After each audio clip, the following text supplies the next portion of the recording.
Lembaga Penyiaran Publik TVRI Stasiun Daerah Istimewa Yogyakarta melakukan sinkronisasi penerapan reformasi birokrasi bersama LPP TVRI Stasiun Sumatera Selatan.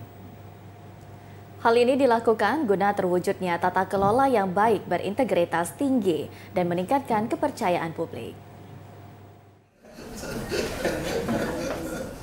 Pemerintah tengah menggalakkan implementasi reformasi birokrasi di seluruh instansi atau lembaga negara, termasuk Lembaga Penyiaran Publik LPP TVRI. Hal ini dilakukan guna mewujudkan tata kelola yang baik, berintegritas tinggi, dan meningkatkan kepercayaan publik.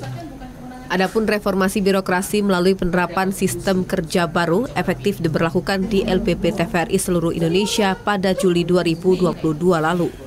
Untuk menyingkronkan pelaksanaan reformasi birokrasi di daerah, LPP TVRI Stasiun Daerah Istimewa Yogyakarta mengunjungi LPP TVRI Stasiun Sumatera Selatan guna berkoordinasi berkelanjutan antara stasiun dalam menata TVRI lebih baik. Kami berkoordinasi terkait dengan pelaksanaan reformasi birokrasi. Jadi biar antar daerah ini bisa sinkron.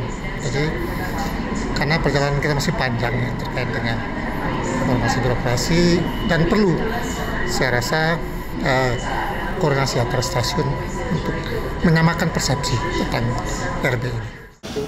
Selain itu, Kepala TVRI Stasiun Daerah Istimewa Yogyakarta, Johan Setiawan, juga menilai TVRI Stasiun Sumatera Selatan telah berkembang lebih baik melalui kepemimpinan baru dan prestasi yang diraih pada ajang Gatra Kencana 2023. Hal ini menunjukkan TVRI Stasiun Sumsel memiliki talenta cerdas dalam bidang produksi. Tim Liputan TVRI Sumatera Selatan melaporkan.